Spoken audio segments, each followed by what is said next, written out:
Emily Rivers had always believed that music could reach places medicine couldn't. So when she stepped through the double doors of the pediatric wing at St. Gabriel's Hospital, clutching her battered acoustic guitar like a shield, she felt equal parts ready and terrified. The hallway smelled like lemon cleaner and something sterile, but children's laughter echoed faintly from the playroom at the end, bright and unexpected, like a ray of light in a place built for healing and heartbreak. She'd been hired 2 days ago, fresh from a community hospice program where lullabies and hymns had often been sung more to comfort the living than the dying. But St. Gabriel's was different. This was a place for beginnings. Or so she hoped. "Room 210 loves Disney," Nurse Carla said, briskly flipping through a chart as she walked. 212 responds to classical, Mozart, Vivaldi, that kind of thing. Room 214. She paused, her eyes flickering. "You can skip that one." Emily blinked. "Why?" Carla shrugged, trying too hard to sound casual. "Kid doesn't talk. No name listed. No visitors. Been here over a month. Doctors say he's stable, but there's something off." They reached the nurse's station, and Emily set down her guitar.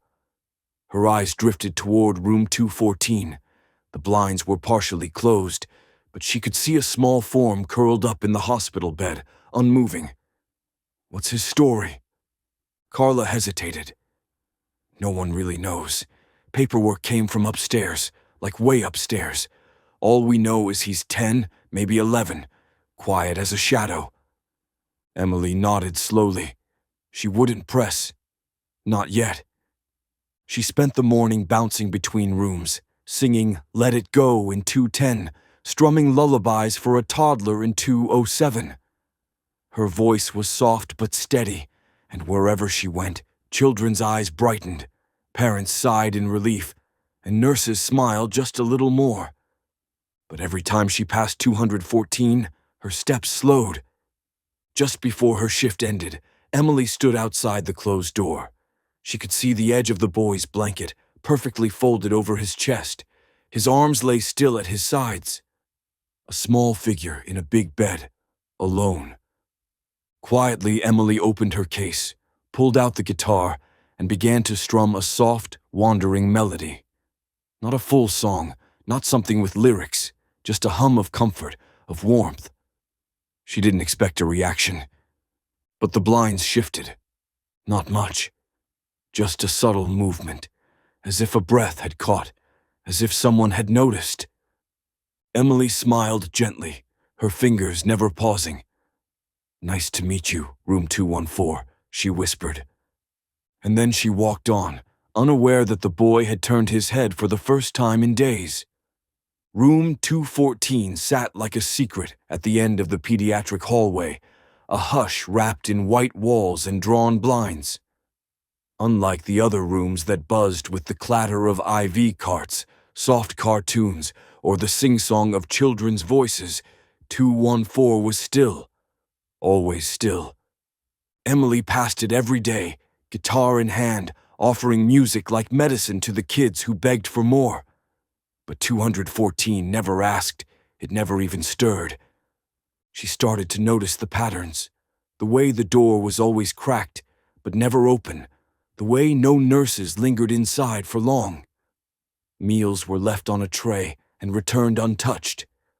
The sheets remained tucked tight, the child within barely moving, if at all. No name on the door, no drawings taped to the walls like in other rooms, no flowers, no balloons, no family photos, no visitors. Sometimes Emily caught herself slowing as she passed, listening, hoping for a sound, any sound. But the room remained wrapped in silence, so complete, it felt sacred, or broken. She asked Carla again, gently this time, "What happens if he never talks?" Carla sighed. "Then he stays, or he's transferred somewhere else. Depends who picks up the paperwork, if anyone does." Emily didn't reply. She just glanced toward the room again. That afternoon, She paused outside 214 with her guitar slung across her back. Her fingers hovered over the doorframe, not knocking, just resting. She imagined the boy inside, small and alone, watching the slant of light crawl across the ceiling with nothing but machines for company. She began to hum, low, gentle, just a lullaby without words, and she felt something change. It wasn't movement, it wasn't sound. It was something quieter than both. A shift, as if someone had turned their head just slightly, as if the silence wasn't empty after all.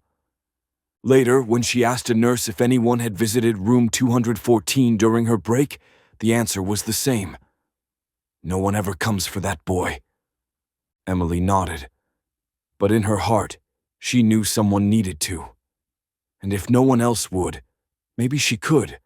Not with questions, not with therapy charts, but with presence, with music, with something quiet enough to slip through the silence. Emily didn't plan to stop. Not really. She had just finished a set in room 209, 3 rounds of Twinkle Twinkle for a toddler with sticky hands and a laugh that bounced off the walls, and was on her way to the break room when her steps slowed, again, at room 2014. The hallway was unusually quiet. No parents chatting with nurses, no beeping monitors, just the faint hum of fluorescent lights and the echo of her own breath. She adjusted the strap of her guitar and looked at the door. Still cracked, still no name. Without thinking, she shifted the guitar to her front and let her fingers fall into a familiar pattern, soft, easy chords she could play in her sleep. A gentle lullaby, something from an old folk song she barely remembered learning. Her voice was quiet, just above a whisper, intended more for the hallway than the room beyond. But as she sang, something happened. From the corner of her eye, through the narrow opening, she caught movement. The boy was no longer curled up under the blanket. He was sitting up, not fully, not dramatically, but his head was raised, and he was facing the door. Emily kept singing, each note feather-light, as if too much sound might cause the moment to vanish. Her heart thudded beneath the melody, but her hands didn't falter. Then she saw them, his eyes, just for a second. 2 dark, alert eyes peeking through a curtain of hair, locked on her with a mixture of curiosity and something older. Something like recognition, like he remembered the tune from somewhere, or maybe just the feeling of being sung to. And then, just as quickly, he looked away. The curtain fell back over his face. The stillness returned. Emily stopped playing, the final chord echoing gently off the walls. She waited a moment longer, unsure of what she was hoping for. Then, slowly, she turned and walked on. But this time she didn't feel like she was leaving an empty room behind. The silence wasn't quite so silent anymore. The next morning, Emily found herself moving slower than usual as she approached room 214. Her fingers absently traced the edge of her guitar case, her thoughts already miles ahead, replaying the soft flicker of recognition she'd seen in his eyes the day before. It hadn't been much, a glance, a heartbeat, but it had been real. And it had stayed with her all night. She hadn't told anyone. Somehow it felt like a secret, something too fragile to say out loud. As she passed the room, she paused, just long enough to glance sideways through the small gap in the doorway. The boy was sitting up, not fully, not stiffly, just leaning back against the raised bed, his head tilted slightly, his hands folded neatly in his lap. But it was the first time she'd seen him upright, the first time he looked like he was waiting for something, or someone. Emily felt her breath catch. Without entering, she dropped her fingers onto the strings and began to hum the lullaby again. It was a tune her grandmother used to sing in the softest hush, something about a star and a traveler and a safe return. Emily had never known all the words, but the melody had lived in her since childhood, tucked somewhere warm in her chest. As she played, the boy's eyes flicked toward her. This time he didn't look away. She kept her gaze steady, her expression calm, like this was nothing unusual. Just a song in a hallway, a passing moment. But inside, something quiet bloomed. Hope, maybe. Or connection. The song ended. Emily let her hand rest on the strings. "Morning," she whispered. The boy didn't speak, but he gave the smallest nod, barely more than a tilt of the chin. It was enough. Emily smiled, not broadly, just enough for him to see. "I'll be around later." And then she moved on, her heart beating a little louder than before. Later that day, Emily was in the staff break room, filling her mug with lukewarm coffee that tasted more like cardboard than caffeine, when Nurse Carla slipped in behind her. The room smelled faintly of antiseptic and microwave popcorn, the usual background to hurried lunches and half-finished sentences. "You've been spending a lot of time near 214, Carla said, her voice neutral but edged with something unspoken. Emily turned, trying not to look defensive. "He responded to the music, sat up this morning, made eye contact." Carla leaned against the counter, arms crossed. "I saw. First time in weeks he's done more than breathe." There was a pause, the kind that filled the space before someone said something they didn't really want to say. "You're doing good work, Emily," Carla said at last, softer now. "But I should warn you, don't get too attached. Kids in this wing, they come and go fast, and not always in the way we hope." Emily's fingers tightened around the ceramic mug. Carla continued, "Some get transferred to care homes. Some finally get identified, sent back to wherever they came from. And some," she trailed off, "some don't make it that far. It's just how it is." "I know," Emily said quietly. Carla tilted her head. "Do you?"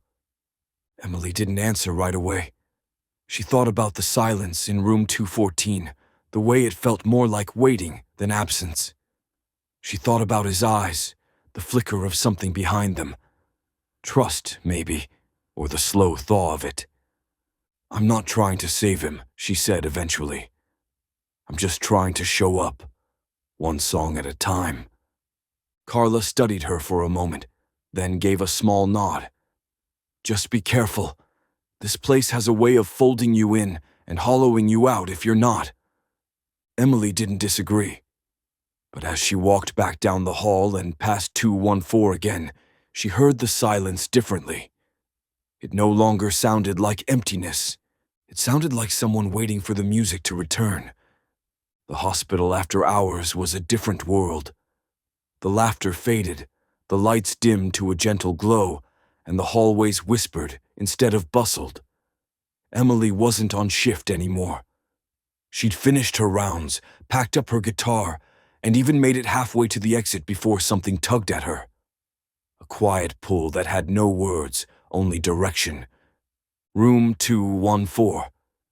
She told herself she just wanted to check in, maybe leave a note, or a small drawing like she did for the younger kids. But as she walked back through the empty pediatric wing, every step confirmed what her heart already knew. She wasn't going home just yet. The hallway was still, shadows softening the corners. At the end, the familiar door sat slightly ajar. Emily hesitated, then tapped gently. "Hey there," she said, her voice barely above a breath. "It's just me." No answer. She pushed the door open and stepped inside. The boy was sitting up in bed, his small frame tense, shoulders hunched, eyes wide in the dark. The overhead light was off, the only illumination coming from the street lamp outside, casting pale lines across his face. He didn't cry. He didn't speak. But fear clung to him like a second skin. Emily didn't ask what was wrong. She didn't need to.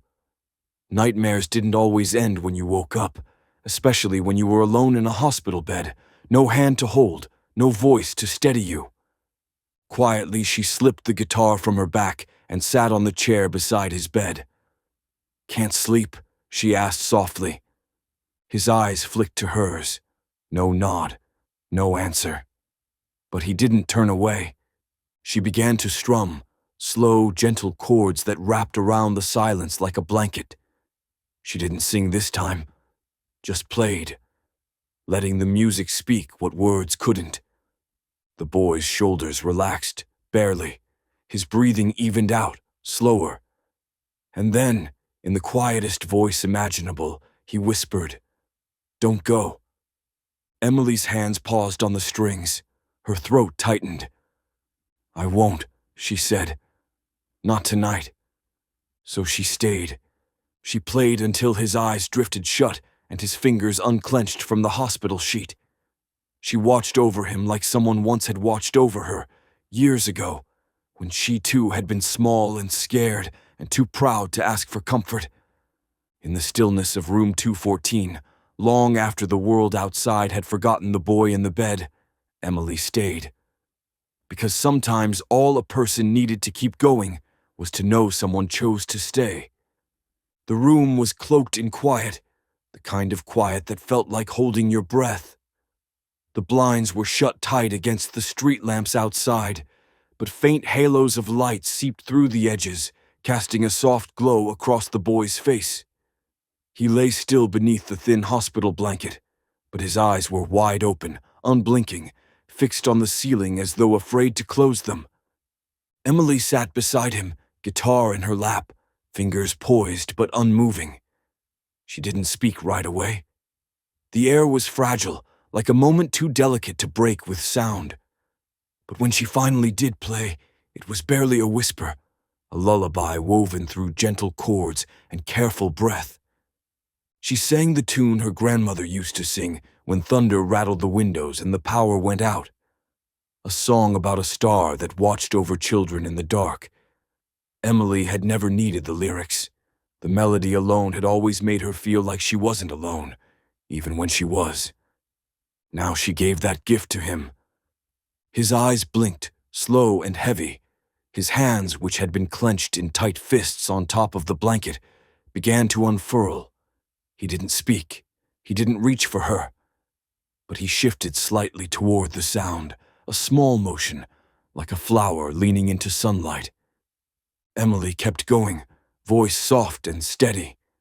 She sang as though no one else in the world existed, just him and the song and the dark that wasn't quite so scary anymore. As the last chord faded into silence, the boy exhaled, deep and even. His eyes fluttered closed. She stayed there for a long moment, listening to his breath, calm and steady for the first time since she'd met him. No more tense shoulders, no more darting glances toward the door. He was sleeping, truly sleeping. Emily's chest ached, not with sadness, but with something deeper, something like relief or hope. She quietly set her guitar aside, folded her hands in her lap, and stayed by his side a while longer, watching, guarding, humming under her breath. That night, room 214 wasn't silent because it was empty.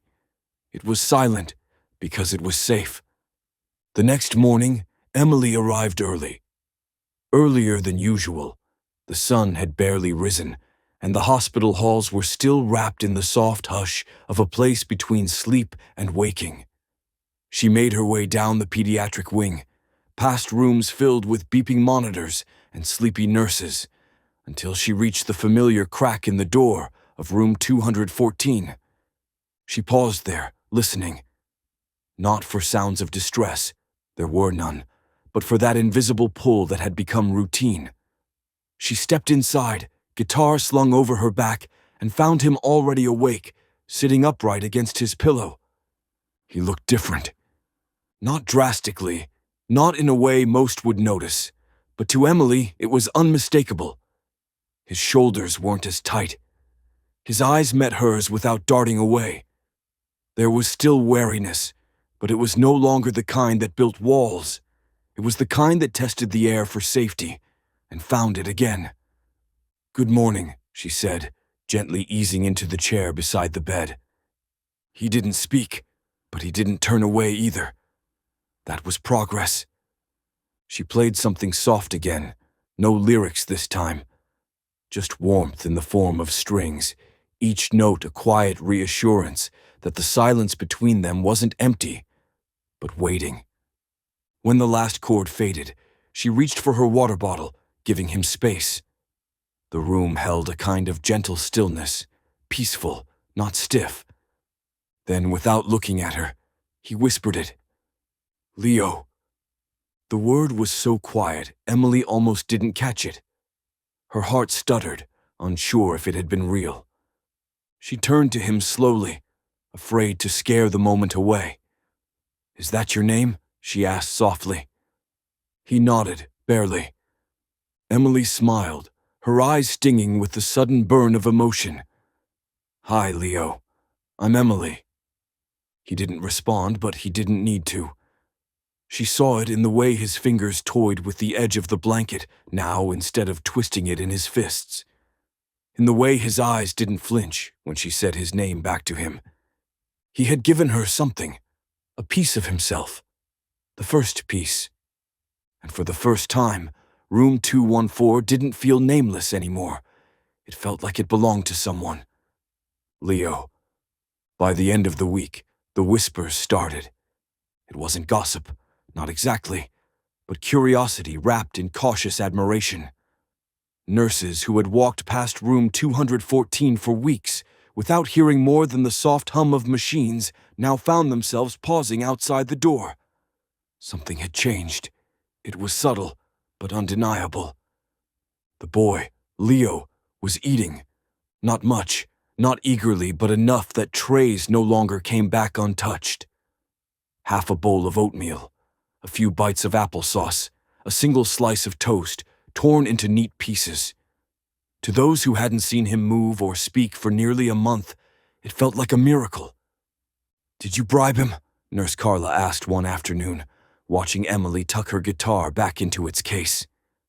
Emily smiled, shaking her head. "Just music."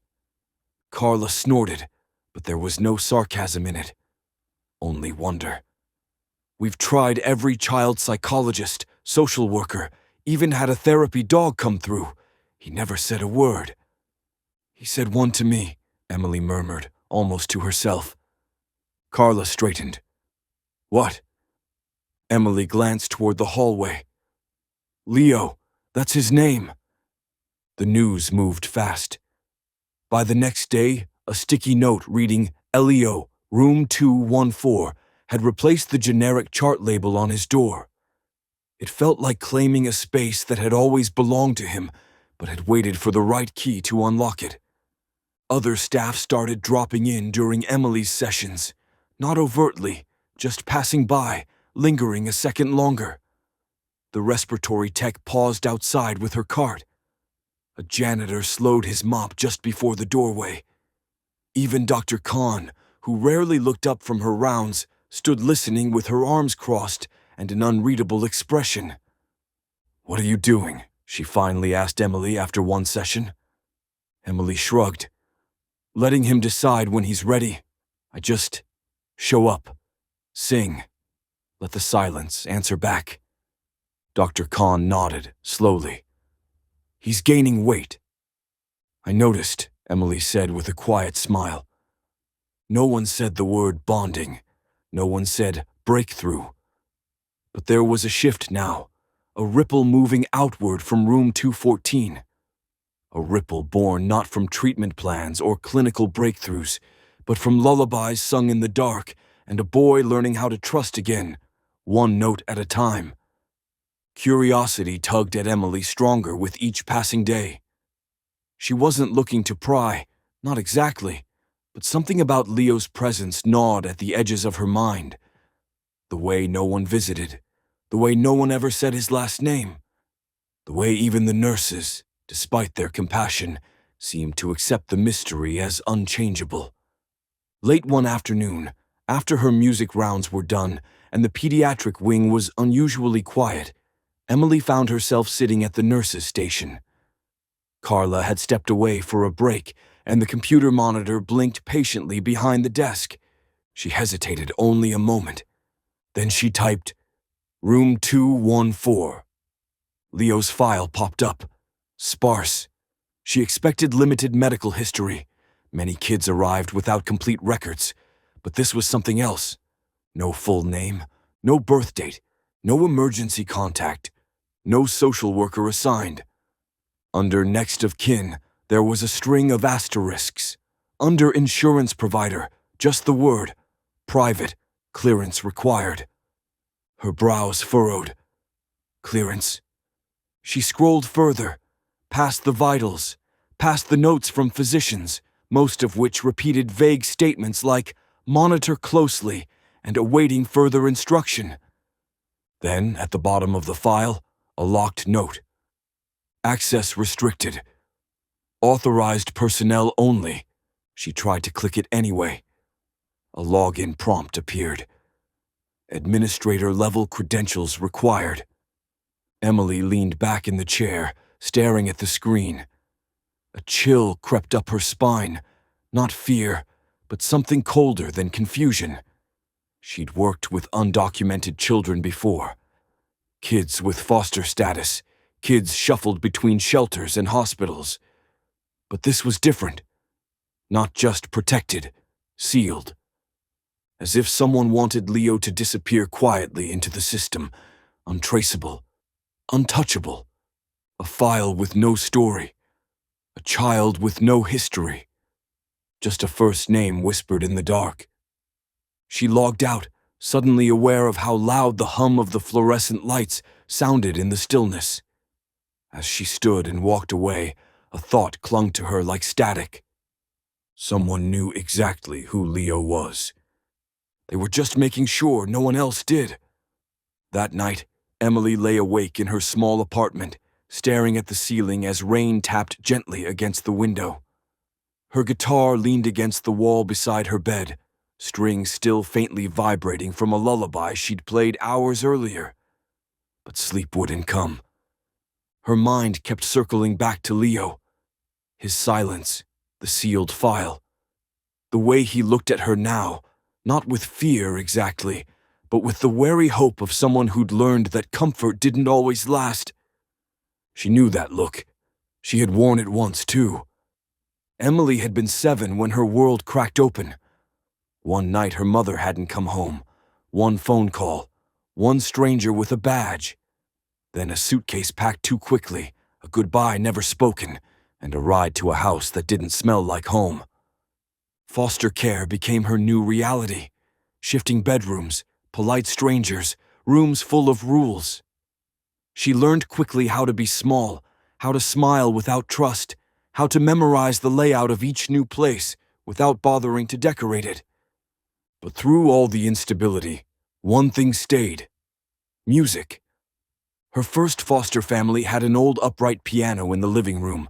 The keys were chipped, and it was out of tune, but it made noise, real, beautiful, imperfect noise. She would sneak down after bedtime and play whatever came to her fingers. No sheet music, just feeling. Later, when she was older and bounced between homes more often, she begged a caseworker for a second-hand guitar. The woman had laughed, but 3 weeks later, a scuffed acoustic showed up with a note. For the girl who sings instead of cries. Emily never forgot that. Music was her anchor. When names and faces blurred, when silence stretched too long in unfamiliar bedrooms, she would play. Songs became her language when she didn't have the words. She never thought it would become her job. But maybe that was why she'd chosen it. Because sometimes the only thing that kept you from unraveling was hearing a voice. Any voice, singing just for you. Now watching Leo, she saw the echoes of her own younger self. Guarded, quiet, starved not just for food or safety, but for something more invisible, a feeling that someone saw you, that someone would stay. Emily couldn't promise him answers, but she could offer what had once saved her, a melody in the dark and a voice that didn't give up. And sometimes, that was enough. It happened on a quiet Tuesday afternoon, one of those rare moments when the pediatric wing wasn't buzzing with activity. Most of the kids were napping or at physical therapy. The lights were dimmed. The hallway felt almost like it was holding its breath. Emily slipped into room 214 with her guitar as usual. Leo was curled on his side, eyes closed but not asleep. She could tell by the way his fingers fidgeted with the edge of the blanket. "Thought I'd play something new today," she said gently, settling into the chair beside his bed. He didn't answer, but his breathing shifted, slowed in that familiar way that meant he was listening. She played a soft melody, something slow and steady, and watched as his shoulders relaxed. After a while, she set the guitar aside and moved to adjust the pillow beneath his head. That's when she felt it, something stiff beneath the case. Folded paper. Her fingers paused. "Mind if I fix your pillow?" she asked, keeping her voice light. Leo didn't move, didn't speak, but his eyes flicked open, meeting hers briefly before closing again. Permission, or at least not refusal. She gently lifted the pillow and found the corner of a small, crumpled letter tucked deep beneath it. The paper was worn soft from touch, edges frayed. Someone had folded and unfolded it too many times. It was torn, almost in half, and only the bottom portion remained. Emily held it delicately, reading the fragments of ink that had survived. "Command, Thorn. If anything happens, protect. Not safe yet. Stay hidden. Trust no one but—" The rest was gone, as if ripped deliberately. The ink had smudged in places, maybe from water or tears. Emily stared at the paper, her mind racing. Command, Thorn. The words weren't casual. They sounded official, urgent, like someone had written them in a rush just before the worst. Leo turned his head slightly, just enough to see the paper in her hand. His eyes widened, not with fear, but with something harder to name. Recognition, and maybe guilt. "I'm sorry," she said quickly. "I didn't mean to." But Leo didn't yell, didn't grab it back. He just looked at her. A long, searching look. And then he turned back to face the wall, curling in on himself like a closing book. Emily gently tucked the letter back beneath the pillow, smoothing the fabric as if nothing had happened. She said nothing more, just reached for her guitar again and began to play. Something soft, something safe. But her mind wouldn't let go of those words.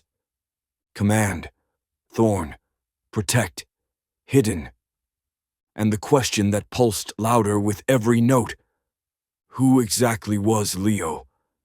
The idea came to Emily on a sunny Thursday morning when light spilled like honey across the tile floor of room 214. Leo was sitting up, his face tilted just slightly toward the window. He didn't say anything. He rarely did. But there was a longing in the way his eyes tracked the shadows of tree branches swaying beyond the glass.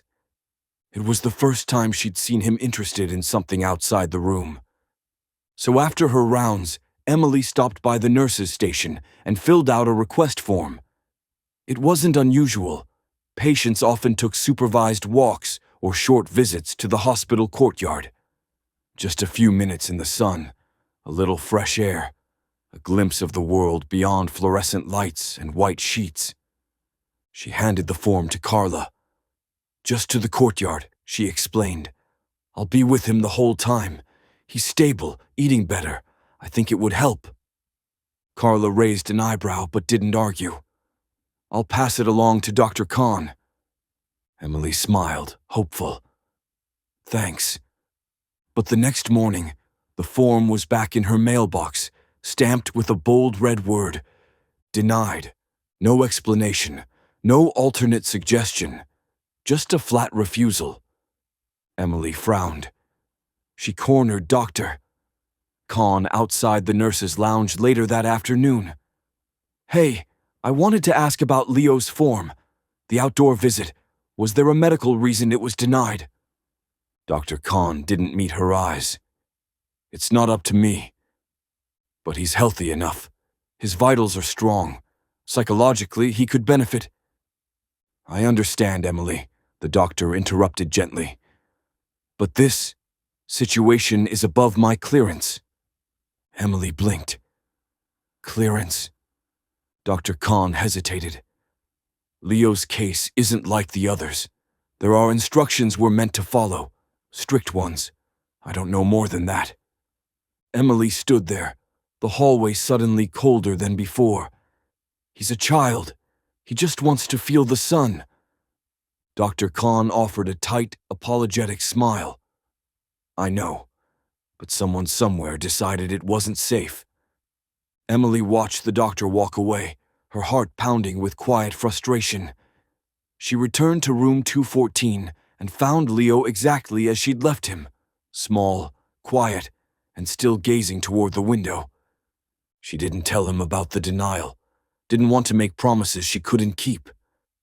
Instead, she sat beside him, pulled out her guitar, and began to sing a song about open skies and wind in your hair, about freedom and grass under your feet. And though Leo didn't smile, his eyes closed for just a moment. Like maybe he could feel the sun through the music instead. It started with a man in the waiting area. Emily noticed him on a rainy Wednesday afternoon, a man in his late 40s, dressed in slacks and a plain black windbreaker, staring too intently at a copy of Popular Mechanics. He didn't look like a parent. He wasn't holding flowers or a balloon. He didn't fidget like worried family members usually did. He was still, controlled, watching. At first, she brushed it off. Maybe he was waiting for someone in recovery. Maybe he just had the kind of face that didn't blink enough. But the next day, there was another man, younger, also alone, sitting near the vending machines with no coffee, no book, no phone, just watching. And always near the pediatric wing. Emily's skin prickled when she passed them. She wasn't the only one. "Third one this week," Carla muttered one afternoon as she updated a chart. "Always dressed like background noise, always pretending to be reading." Emily nodded slowly. "You think they're with—" Carla didn't finish the question. She didn't have to. That evening, Emily returned from her break early and decided to take the long way back to room 214. As she turned the corner at the end of the hall, she stopped cold. One of the men, the younger one, was standing just outside Leo's room. Not inside, not talking to anyone.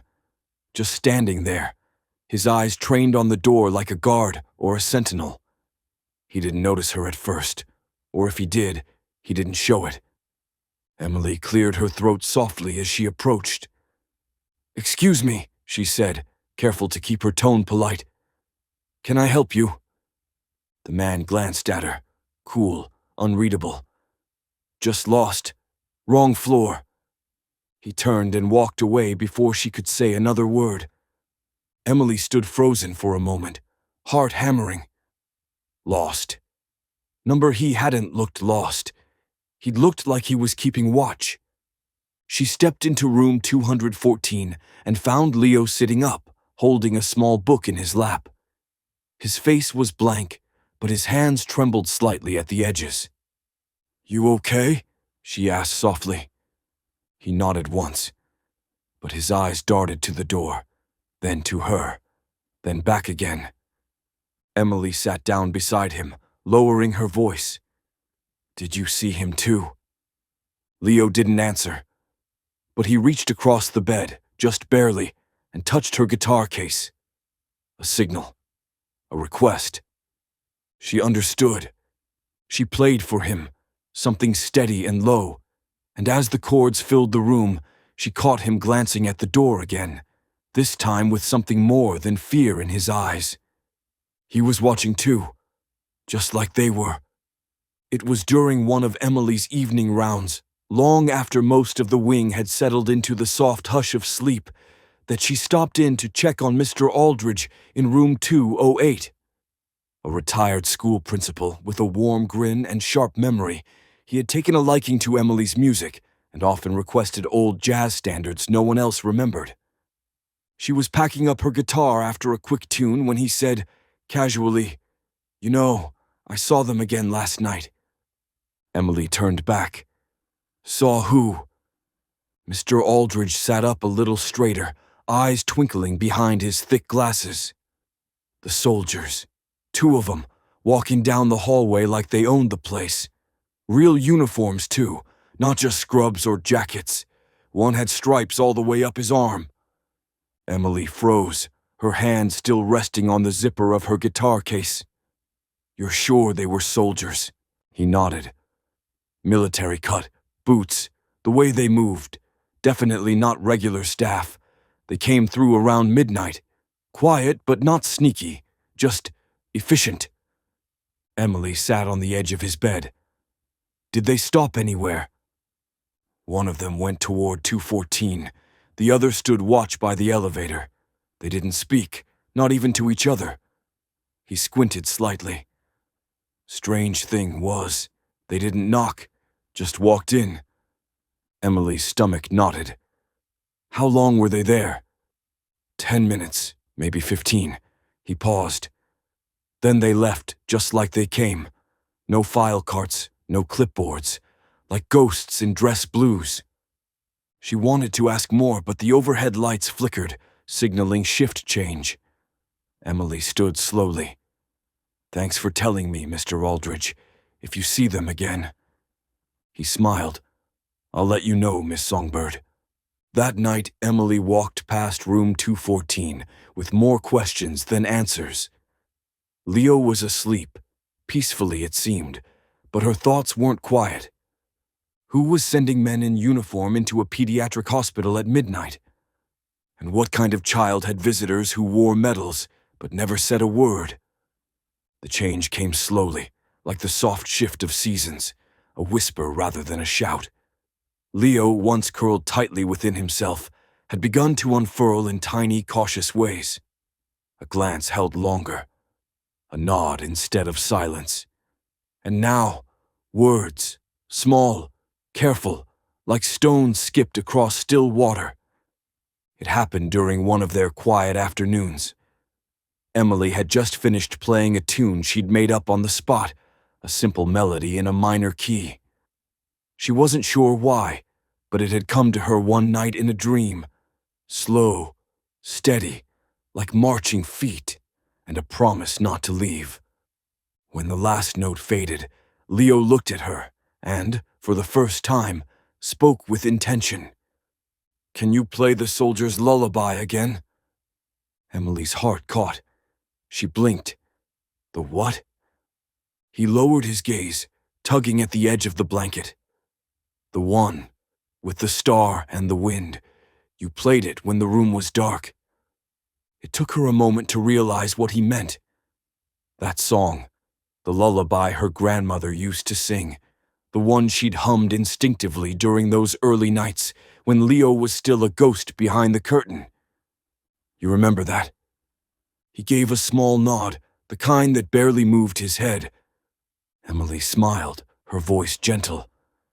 "Of course, I'll play it for you anytime." She picked up her guitar, letting her fingers fall into the familiar pattern. As the soft notes filled the space between them, she saw Leo's shoulders relax, his hands open on top of the blanket instead of curled tight. And when she began to hum the melody, something unspoken passed between them. An understanding, a fragile trust formed in the hours between midnight and morning, forged in silence and soothed by sound. When the song ended, Leo whispered, "My dad used to hum something like that," before he left. Emily didn't push, didn't ask where or why. She just nodded and placed her hand lightly on the body of the guitar, letting the quiet settle gently around them. Leo didn't speak again that day, but he didn't need to. Because in those few words, asking for a song, sharing a memory, he had given her something more valuable than answers. He had given her his voice. It was Carla who told her. Emily had just arrived for her morning rounds, brushing rain from her coat and humming the remnants of a lullaby still lingering in her head, when she found Carla at the nurse's station, staring at the monitor with an expression caught somewhere between confusion and concern. "You're not going to believe what I saw last night," Carla said, keeping her voice low. Emily arched an eyebrow. "If it's about Leo, try me." Carla glanced around to make sure no one was within earshot. "I had the overnight shift. Around 3 a.m., I was doing my rounds when I noticed someone leaving room 214. Emily's breath caught. "Who?" "Tall man. Full military uniform, dark dress blues. No name tag I could see, just stripes and ribbons. He wasn't rushing, just calm, like he belonged here." Emily leaned in. "What was he doing?" Carla shook her head slowly. "He didn't come through the main entrance. I checked the security feed. No record of him entering. Just appeared on the floor, walked into Leo's room, and left 5 minutes later." "That's impossible." "I thought the same. But then I looked inside." Emily's stomach tightened. "And?" Carla reached into her pocket and pulled out a folded piece of paper. She handed it to Emily with deliberate care. It wasn't hospital stationery. The paper was thick, almost textured. On it, a single line written in tight, slanted handwriting. "Keep singing. He still listens." Emily stared at it, her fingers trembling slightly. "He left this?" Carla nodded. "And something else. A coin. Looked old. Military issue, maybe. Left it right on the bedside table next to Leo's water." Emily swallowed hard, her thoughts racing. Did Leo say anything? "He was asleep when I checked, or pretending to be, but his hand was resting on the coin, like he wanted it close." Emily looked down at the note again, her throat tightening around a dozen unspoken questions. Who was this man? Why did he come without a word, leave without a trace? And how did he know what Leo needed? More importantly, who was Leo really? She slipped the note into her pocket, the words echoing louder than any song. "Keep singing." It wasn't just comfort anymore. It was instruction. Emily waited until her hands stopped shaking before walking into the administrative office. The paper with the message, "Keep singing. He still listens," burned in her pocket like a live wire, and her mind buzzed with images of the unknown soldier, the midnight visit, the coin left like a marker. She didn't knock. "Dr. Halverson," she said firmly, stepping into the cramped office where the head of pediatric administration sat hunched over a laptop. "I need to talk to you. Now." He blinked, startled by her tone. "Emily, of course. What's going on?" "It's about Leo. Room 214. His expression changed. Not surprise, exactly. Just a tightening around the mouth, a shift in posture. As if he'd expected this conversation, just not from her. "I want to know what's happening," she continued. "There have been men coming into his room in the middle of the night, in uniform, unlogged, unannounced. They're not doctors. They don't speak. And they leave things, coins, notes, like they're watching him." Dr. Halvorsen folded his hands. "Emily?" "No," she said, sharper now. "You owe me some kind of answer. I've been the only constant in that boy's life for weeks. I've watched him go from silent and terrified to slowly trusting again. I've played him lullabies when no one else even said his name. I deserve to know what's going on."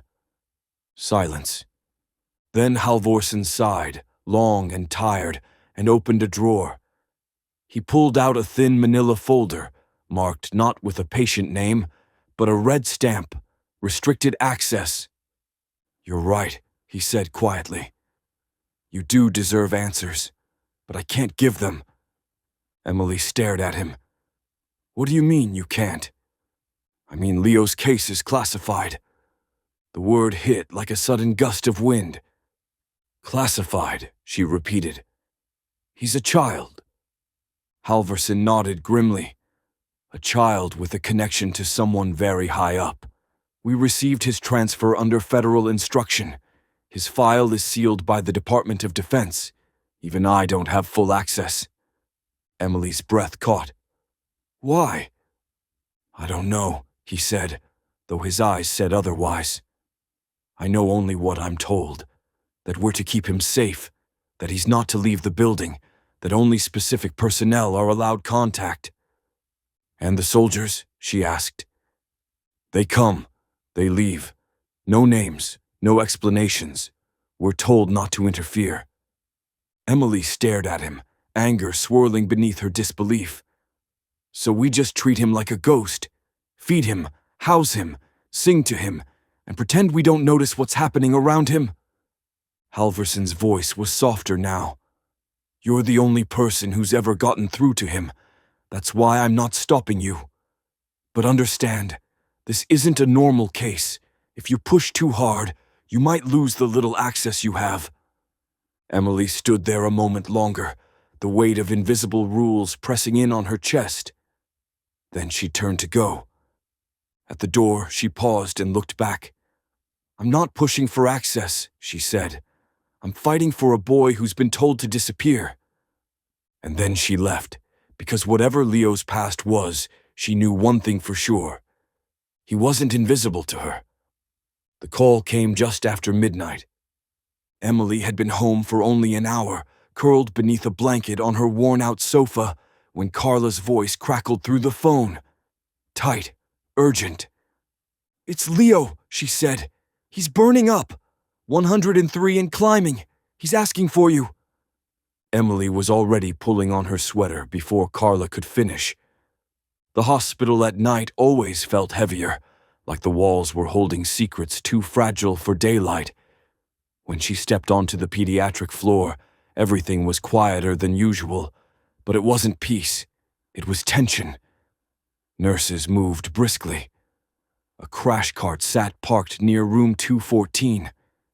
Emily didn't wait. She pushed the door open and stepped inside.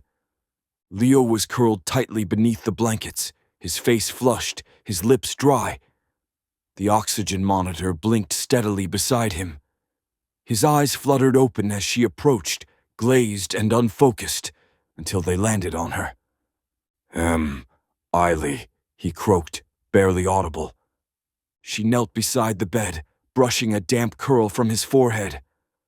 I'm here. I've got you. He reached out, his small hand trembling in the air. She took it without hesitation. His fingers clung to hers, hot with fever. Carla stood in the doorway. We've given meds, cooling pads. He needs rest, but he kept asking for you. Emily nodded. I'll stay. When the room quieted again, she pulled her guitar onto her lap with one hand, never letting go of Leo's. Her fingers trembled on the strings at first, but then found the tune, the lullaby. His lullaby, the one he called the soldier's song, the one he always asked for when the world got too heavy. Her voice was low and steady, threading through the beeps of the monitors and the shallow rhythm of Leo's breath. The song became a tether, anchoring him to something softer than fear. His grip loosened slightly. His lashes fell halfway. Emily kept playing, her voice barely more than a whisper now. You're safe, she murmured. I'm not going anywhere. And she didn't. Through the night, she held his hand, sang his song, and watched as his fever slowly broke. Inch by inch, the color returned to his cheeks. His breathing deepened. Just before dawn, as the first threads of light reached through the blinds, Leo opened his eyes, clearer this time, and whispered, I knew you'd come. Emily smiled through the ache in her chest. Always. In room 214, the darkness receded, not because the sickness had gone, but because someone had stayed. The sun had barely risen when the first SUV appeared. Emily was still in room 214, her sweater wrinkled from sleep, her fingers sore from hours of playing. Leo was finally resting peacefully, his fever broken, his breathing steady and calm. She had just slipped her hand from his and stood to stretch when she noticed the sudden shift in the hallway, an unusual hush, followed by the low murmur of voices. Not nurses, not doctors, something else. Carla appeared at the doorway, eyes wide.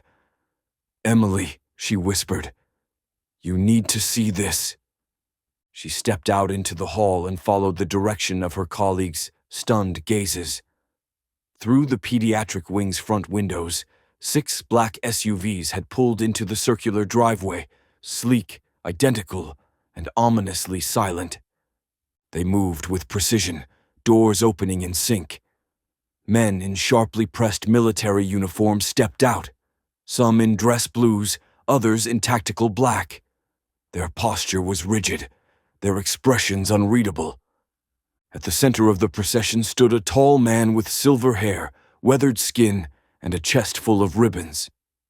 He wore his rank like a second skin, one that demanded attention without a word. Emily's stomach dropped. She recognized the posture before the name. Authority.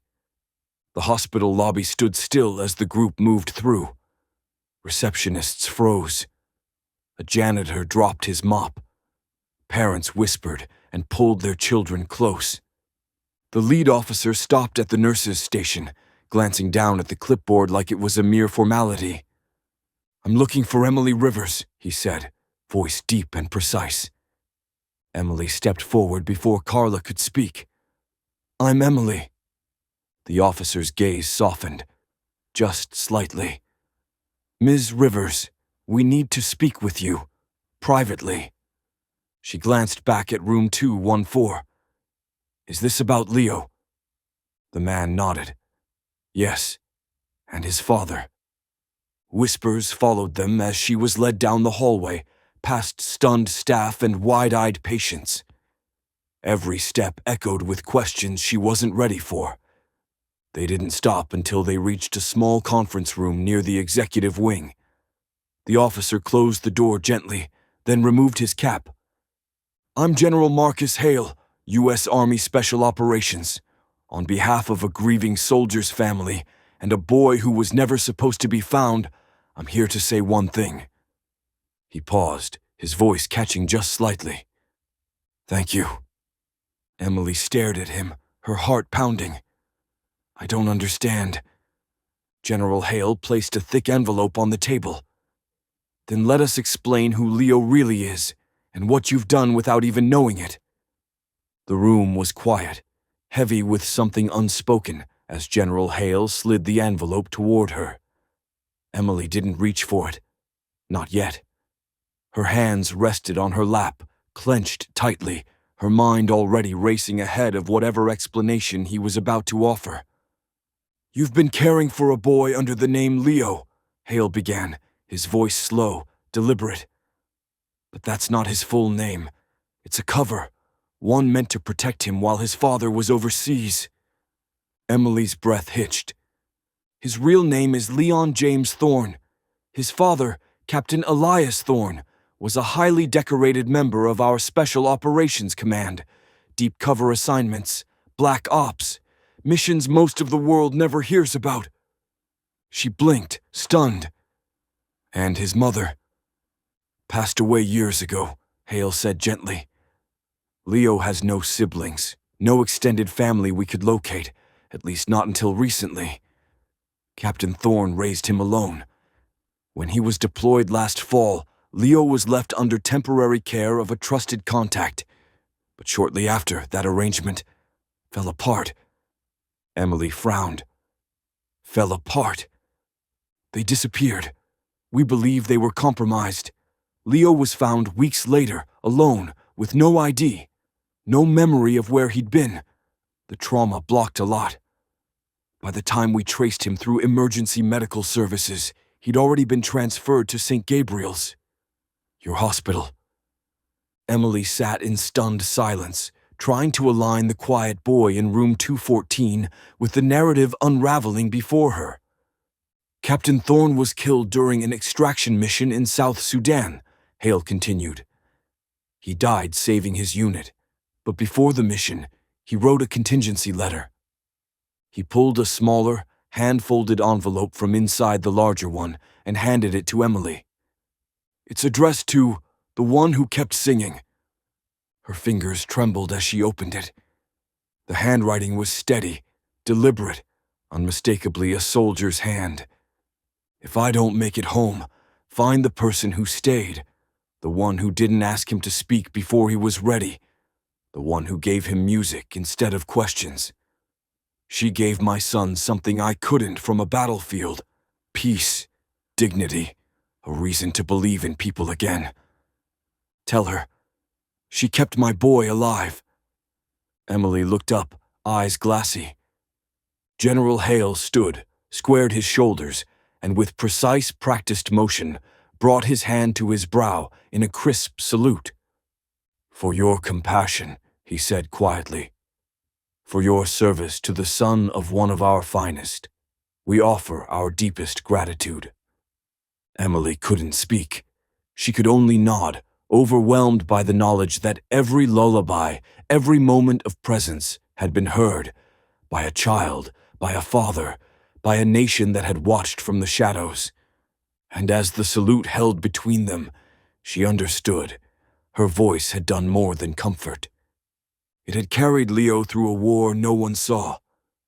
The envelope rested in Emily's lap like it weighed far more than paper should. She sat in silence as General Hale returned to his chair across from her, his uniform pristine, every movement deliberate. But beneath the formality, she could see something raw in his eyes, grief tempered by duty. After Captain Thorne's final mission, he said, a list was recovered. Names, coordinates, families of operatives who were part of our black unit. Leo's name was on it. Emily's stomach turned. They were targeting children. He nodded once. It wasn't just war anymore. It was personal, psychological, retaliation through bloodlines. We think Leo's caretaker went underground when they realized they were being watched. But something went wrong. Leo ended up alone, and by the time we found him, the trail had gone cold. But why keep it a secret? Why not bring him home sooner? Emily asked, her voice tight. We didn't know who we could trust, Hale replied. Not even within our own systems. So we made a decision. Keep him classified. No names, no files, no public record, until we could confirm the threat had passed. He paused, then added, and it would have worked, except he didn't disappear like the others. He ended up here, with you. Emily leaned back in her chair, trying to process it all. Leo, the silent boy who flinched at loud sounds and stared out the window like he was waiting for something. He hadn't been forgotten. He'd been protected.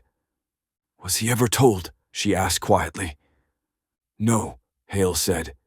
His father didn't want him burdened with what he didn't need to carry. He wanted him to have a normal life as much as possible. But once Elias was killed, that option disappeared. He hesitated. You were never supposed to know any of this. But the boy talked about you. Every time we visited him without his knowledge, night watchmen, guards, you were the only person he trusted. We read it in his drawings, his behavior. Your music reached him when no one else could. Emily felt her throat tighten. I didn't do anything special. I just stayed. You stayed, Hale echoed, as if it was the most extraordinary thing he'd heard. That's exactly what his father hoped someone would do. He stood and handed her one last sealed folder. His grandparents are en route. They live in Montana, off-grid, safe. But Leo asked one thing before he left, that you know the truth. He wanted you to understand why he never spoke much and why he always watched the door. Emily took the folder with shaking hands. classified, protected, hidden, not forgotten. Leo hadn't been silent by nature. He'd been taught to be invisible, for survival, and somehow her lullabies had told him it was safe to be seen again. Emily sat alone in the hospital chapel, the envelope clutched in her hands, still unopened. Morning light filtered through the stained glass, casting fractured rainbows across the polished floor. For the first time in weeks, she wasn't rushing between rooms, tuning her guitar or humming lullabies into the quiet. She was just still.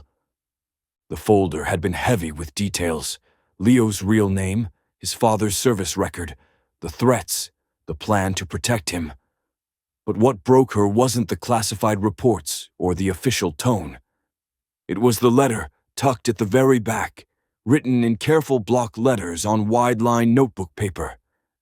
Dear Miss Emily, I know you didn't have to sit with me. You didn't have to sing. Most people just walked by. But you stayed, even when I didn't talk, even when I was scared. My dad used to say that some people are strong with their hands. You're strong with your voice. You made me feel safe when I didn't know what that meant anymore. I'm going to live with my grandparents now. I've never met them, but they sound kind. They have a pond and chickens. I think my dad would like that. I hope you keep singing. Maybe there's another kid who needs to hear it, like I did. Thank you for being the light when everything felt dark. Your friend, Leo Thorne. Tears spilled before she could stop them, dotting the page and smudging the pencil strokes. She imagined him now, safe, cared for, no longer sleeping beneath sterile lights or eating off cold trays. A boy who had once flinched at footsteps, now learning how to run again. She had thought she was just passing through his story. But Leo had been holding on, quietly, to the thread she didn't know she'd offered. Her songs, her presence, they hadn't healed him. They'd kept him tethered until help could arrive. That was enough. That was everything. Later that afternoon, as she passed room 214 for the first time since his departure, she paused. It was empty now, bed stripped, walls bare, but she didn't see absence. She saw legacy. A child who had taught her that kindness didn't need recognition to be real.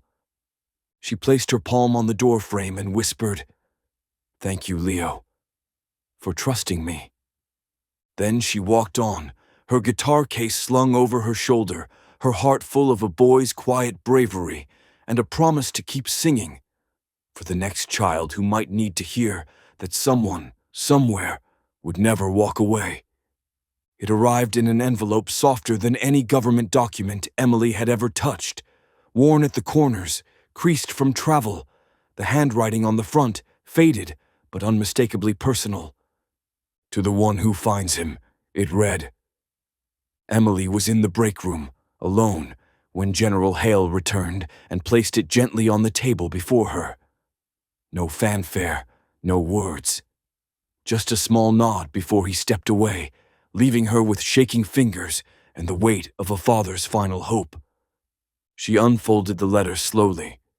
If you're reading this, then I didn't come back. My name is Captain Elias Thorne. My son, Leo, is 10. He's smart, observant, and braver than he'll ever admit. He doesn't talk much, not when he's scared. But music calms him, it always has. Lullabies, folk songs, even humming. He listens even when he pretends not to. Before every deployment, I've sung him the same song. He used to call it the soldier's lullaby. It was our thing. A promise in melody that no matter how far I went, I'd always come back. This time I didn't. So if someone finds him, if someone sees past the silence and the flinches and the fear, I ask for one thing. Sing to him. Not because it'll fix everything, but because it might help him feel human again. Seen. Safe. Like someone remembers he's just a kid, not a ghost. You won't know his story. You might not even know his name. But if you're reading this, it means you stayed, and that means you've already done more for him than most. Thank you. You gave my boy what I prayed someone would if I couldn't. A voice in the dark. E. Thorne. Emily pressed the letter to her chest, eyes stinging, her throat tight with a sorrow too deep for words. She thought of Leo's small hand gripping hers during that fevered night. His quiet voice asking for the soldier's song, his slow, cautious return to life through lullabies. He had heard his father's promise, even after it could no longer be spoken. And now, through this note, so had she. It wasn't just music. It was a lifeline passed between father and son, then handed to her like a torch in the dark. She would carry it, always. The seasons had turned by the time room 214 found a new occupant. Spring sunlight spilled gently through the pediatric wing's windows, warming the hallways that had once felt cold and sterile. The wing wasn't quieter. Children still cried, laughed, wheeled around in sock feet. But something had shifted. The hush around room 214 was no longer born of mystery or grief. It was reverence. The door had been repainted a soft blue. The once blank walls were now lined with cheerful art, and a mobile of paper stars spun lazily from the ceiling. But what drew the most attention was the plaque mounted just beside the door, small, brushed silver, and engraved with quiet dignity. Room 214, where a lullaby reached deeper than medicine. Most families didn't know the full story. Some asked and were told gently, "It's in honor of a special boy." But for those who had been there, for the nurses who watched a silent child start to hum, for the janitor who slowed his mop to listen, for the night shift who once caught a soldier in full uniform slipping silently through the ward, it meant more. Emily still passed the room every day. She still sang. Her guitar case was more worn now, the straps frayed from use, but her voice was steady, always steady. Some days she paused outside 214 just to breathe. Other days she stepped inside to sing to the newest occupant, a toddler recovering from heart surgery, or a shy girl who missed her mom during chemo. And always the music lingered. Children who didn't speak would reach for her hand. Teens who'd given up on treatment asked if she could play the soldier's song. Even staff found themselves humming under their breath during long shifts. Leo had left the hospital months ago, but his presence remained. In notes left by soldiers passing through. In challenge coins slipped onto the counter. In the way, General Hale sent a Christmas card to the pediatric team with a single line written inside. "He's safe. He sings now, too." Emily kept Leo's letter tucked in her locker, its edges soft from rereading. Some nights when the sky was especially clear, she'd look out the window and hum his lullaby to the stars, imagining him beneath that same sky, no longer hiding. And every time she sang, especially in room 214, she remembered that the quietest acts, holding a hand, singing in the dark, could echo further than she'd ever imagined. Not all heroes wore uniforms. Some wore aprons, some carried guitars, and some just stayed, even when the world said walk away.